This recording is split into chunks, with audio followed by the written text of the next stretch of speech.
Hey guys, so one of the chores I hate doing around the home is dusting. It is one of my least favorite things to do, but it always seemed like before I came up with this system of dust being everywhere all the time. And by doing this method, you're going to see dust magically disappear, and it's going to be one less chore you have to do around your home. So if you'll stick with me to the end, I'll show you how to put this system together from A to Z. Now, whenever I make a video, I always get a ton of questions about it. So I thought I would head some of those questions off before they became overwhelming for me. So I've created a scientific paper and I've uploaded it to my Patreon. It won't cost you anything to see it. Just click the link in the description that says Patreon.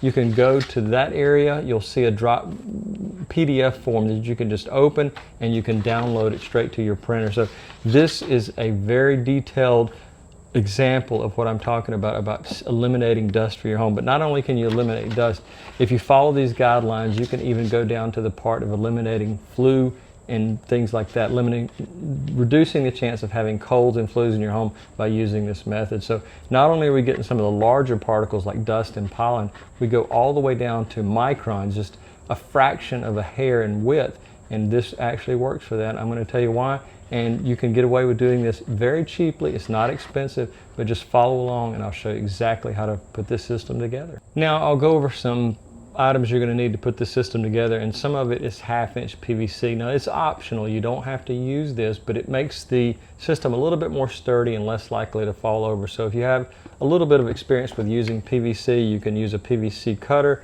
or just a small hacksaw to do this, and you can get PVC at any big box store. You can even order it online now and they'll ship shorter pieces. They're not going to ship an 8-foot length of 1/2-inch PVC to you, but it'll come in a box with maybe 3 to 4 feet, and you'll be able to work with that. That's no problem at all. And just a few fittings, and I'm going to put a list of everything that you need to purchase, or if you want to just upgrade this system to make it a lot more sturdy and stable, I'll put that in the description so you can order any part or piece that you're missing. Now, we constantly are ordering things online, whether it's through Amazon or Walmart or any of the other online retailers, and having a large piece of cardboard like this, some type of larger size box, is really going to help the efficiency of putting this together. So any type of cardboard will work. You could use something as simple as painter's tape if you don't have a lot of cardboard laying around. So when I talk about tape, I just want to mention this for a little bit, because some people may say that duct tape has certain chemicals in the sticky part of it. So if you don't want to use duct tape,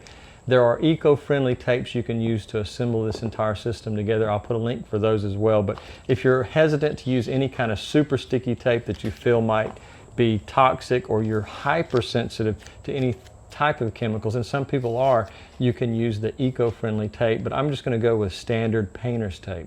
Now, a few more items that you can use is any type of string or twine, a razor blade cutting device, and just an ordinary pencil and a pair of scissors. So I'm going to show you how to put this together, and you'll be able to do this in 15 to 20 minutes, and you're going to see a drastic change in the dust that's in your home. You're going to be amazed, I promise you, at how much it reduces dust completely all around your home. Now, what makes this work is your common filter, and you're thinking, well, I already have a filter. I have a central heating and air system, and I have a filter in there right now, but it's still not going to cut down on the dust like you think it would, because to have the size filter you would need in your central heating and air system is going to put a strain on the motor. It can also cause slower airflow, and your coils can freeze up in your central AC system. If you've ever had that happen, it could be because the air filter you have in your system is not allowing airflow. So what we're doing is we're bypassing our central heating system or central air conditioning system and making something that we can directly control, and we don't have to worry about damaging a very expensive piece of equipment. So just remember that air filters in your system, the thicker and the higher rating they have for catching dust and pollen and anything else, it can cause problems for your system. So that's a very expensive repair. The device we're going to put together is super cheap, and you can easily change out filters with no problem after anywhere from 4 to 6 months. And like I said, they'll last a long time. They'll also eliminate the dust from so many areas of your home. Now, a key thing I want to show you when you're buying this filter is this MERV number, and that's basically telling you the efficiency rating of how well it works for capturing anything from allergens, bacteria, viruses, pollen, anything that's floating around in your air. So the higher this number, you can go all the way up to hospital grade, which I believe is around 20, or you could go all the way down to 1, where it's just barely catching things like pet dander and things like that, pollen and larger particle size items. But there's a balance between this number and the cost. So the higher the number, the more your filters are going to cost. So I would recommend going with a 13, and maybe you could go with a little bit higher than that, but you're talking about a much more increased cost when you're doing this. Now they can last up to 6 months, but remember that there's a price factor involved. So if you want to have a good MERV number and also a good price for it, you need to, I think, go with MERV 13. So our air handling device for this is just going to be a common box fan, but you're not limited to that. You could use something like what I call a squirrel cage fan, or even a much smaller fan. You can downsize your filter size, but the most important thing is that MERV rating number, because you're wanting to capture as much as you can in your home. If you're just trying to make one room cleaner, then you could downsize your filter size and also downsize your fan. So you're not limited to the fan I'm using today, but I'm just giving you the overall principle of how it works. Now there's one thing that's very important to pay attention to is this little triangle. You're going to see it on any of these air filters, and this is telling you the direction of airflow. So this is going to be the outside of our device, and this is going to be the interior device. So all the pollen, lint, whatever we're trying to capture is going to be on the outside of it. So remember, don't overlook these small arrows, because it's telling you something very critical about your filter. Now what I'm going to do next is I'm going to create a box out of 4 of these air filters, and if you wanted to put legs on this and raise it up off the floor, you could buy a 5th air filter that fits just the very base of it, so you'd have another side. But what I'm doing today is I'm doing a basic box. We're going to take cardboard and put it on the bottom. There's something very important we need to do to the cardboard on top, and I'll show you exactly how to do that, but it's a way to maximize the efficiency of the fan we're using.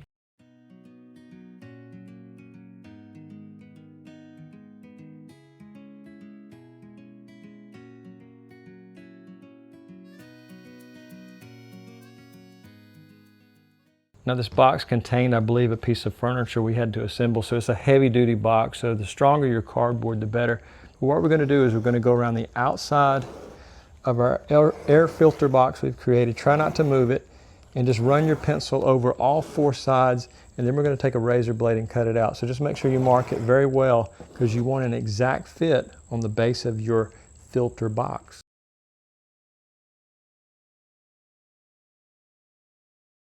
Now this is going to be the bottom, so what we need to do is we need to make sure that we match this up exactly. If we're a little bit out of square, we can move this if we need to, because it's not so rigid, but let's just do that. Make sure we have it as square as possible. And the type of painter's tape I'm using is probably the double width, so I just want to make sure that we seal up all possible entry points where air could be sucked into the system. We want to create this as efficient as possible, so only the air is traveling through your filters and not through any small gaps or openings.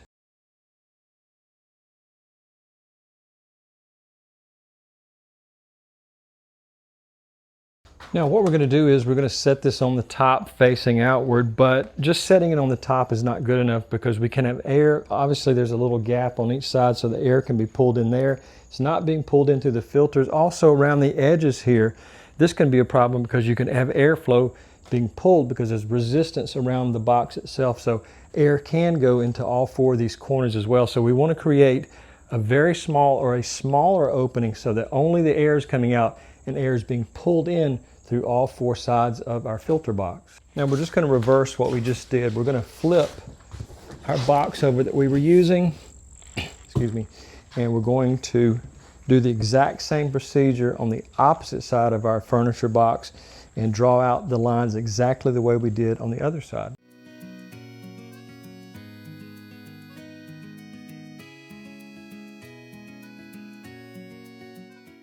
Now we're going to do the exact same thing we did on the bottom of our box. We're just making sure this is completely sealed except for where our fan blades are going to sit, and I'll show you an easy way to figure out exactly how big of a hole you need to cut here. So let's go ahead and tape this down, and then we'll do our last cut. Now I've only taped this side because I want to be able to open and close it and not lose our bit of squareness we have here. So just, you can either wait till very last to do this, but I wanted to show you one more thing before we seal it up completely. But another way to make it extremely stable, depending on the weight of your fan, you don't want a super heavy fan sitting on those. These are only 1-inch filters, which really they look more like 3/4 actual width. So it's if you use a 2-inch width filter, you may not have to do this last step, but I just want to show you this one additional thing you can use to make it super stable. Now, one piece of advice on letting this fan run is just like any other type of fan. You don't want to leave it for long periods of time. You don't want to leave for multiple days and just have the fan running non-stop. So this is something that you want to be able to monitor when you're at home. But we're going to take a piece of PVC and get the exact height once we put on this 90-degree elbow. And we don't want it to stick out above this. We want it to be even, just slightly, even with our top of our filter, or slightly below it. But this is just going to add extra stability to our box. I'm going to build this in time lapse, and then I'll talk about it. I'll show you exactly what I've done.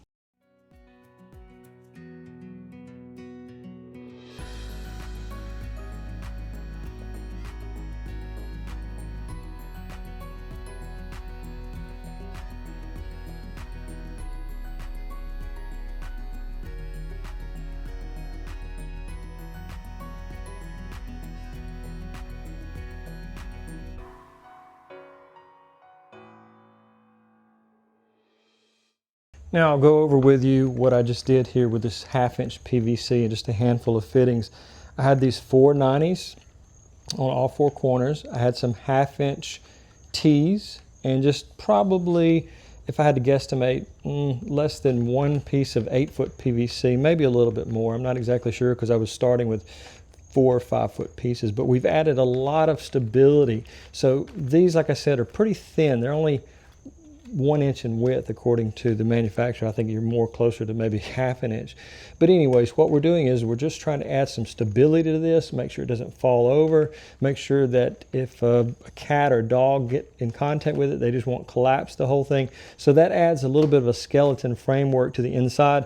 You can do this with a tape measure without. I just kind of winged it and did it without a tape measure, but it was pretty easy to put together, and it adds a lot of stability. One question I'm sure that will pop up: what about gluing the pieces? You can. It's not really necessary because there's not high pressure obviously in the pipes, but if you choose to put some PVC glue in there to add even more strength to it, that might be a good idea, because you can slip it in and out as you need to. So let's close our top here, and what we need to do is we're going to need to make a perfectly round hole. The reason we're putting a hole in the top of this is if you just set the fan on top, you can have air entering in on all 4 corners. So you want to get this as close to the blade size as possible, the interior fan blade, so you're only pulling air from inside the box. So all the air is being pulled through the outer parts of our filter box and not around the corners on the top. So it's really easy to do, and we'll get started on that. Now you can do this with a ruler or just something like this, a simple string, but we're going to place this as close to the center as we can, and then we want to go out to the edge of one of the blades. We don't want to go beyond the edge, so that way we know exactly what size hole we need to cut. We're going to cut our string right there. I may need to add a little bit of extra string to it so we can tie it off, but I'm going to mark it so we'll know exactly where it needs to be touching the pencil when we go to make our round circle in our cardboard top. So sorry guys, I forgot to hit the record button, but what I did is I held down a screwdriver once I tied it off and went around the outer side, or the outer edges of our cardboard top, to make sure we had a perfect circle. So just, you may have to do a little bit of trial and error to get a perfect circle, or if you can find a container that's the right size. But remember, we're wanting to make sure that we have a perfectly round hole so we can pull that air out of there and pull in our lint and everything else, dust, pollen, whatever's floating around in our household air. We can make sure we capture it on the outside of our filter box.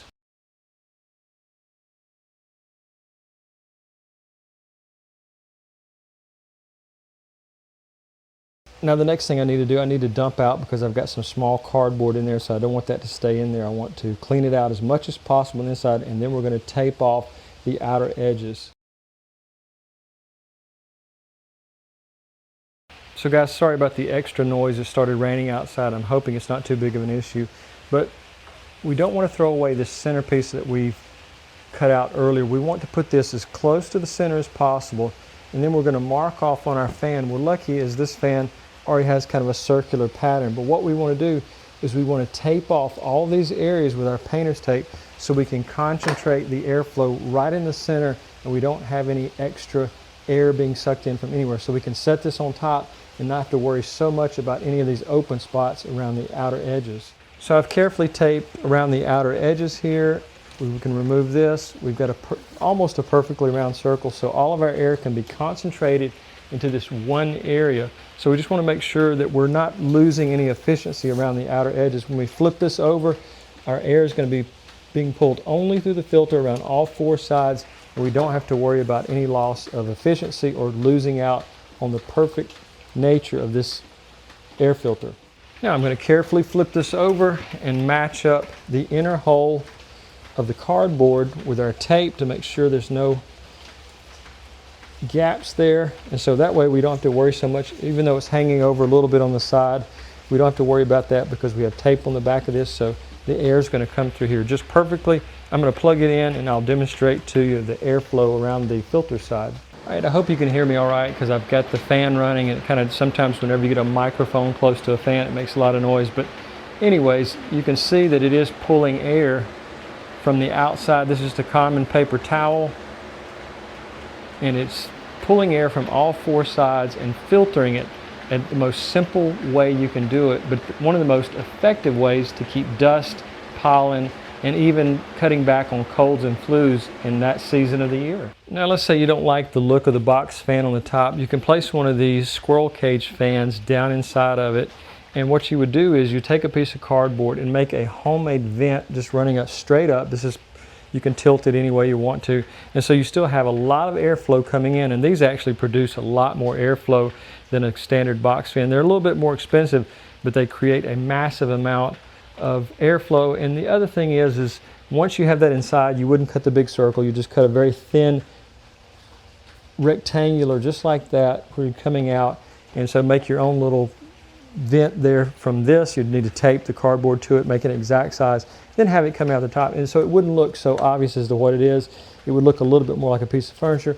You can also use a little bit of paint to paint the cardboard, but again, you're putting things into the air by using spray paints or any type of paint. So we're wanting to make this as eco-friendly as possible, so you can use any type of fan. You're not just limited to a box fan.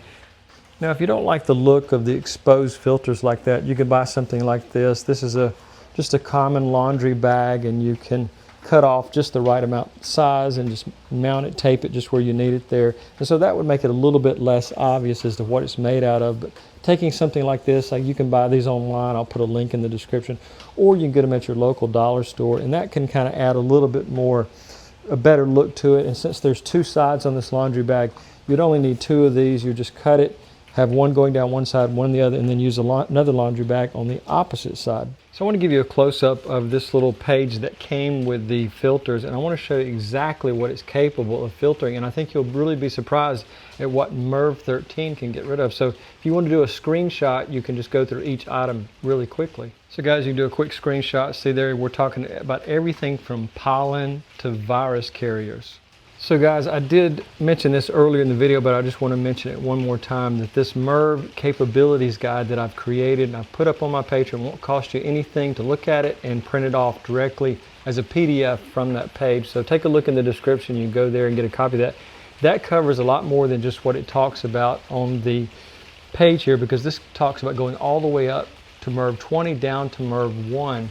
So depending on what type of issue you have in your home, whether you just want to get cut back on pollen, all the way up to you want to make sure there's no viruses floating around in the air, and you want a hospital grade homemade filter. So guys, I really appreciate you watching. As I mentioned, I've got a Patreon, so if you want to help the channel grow, that would be greatly appreciated.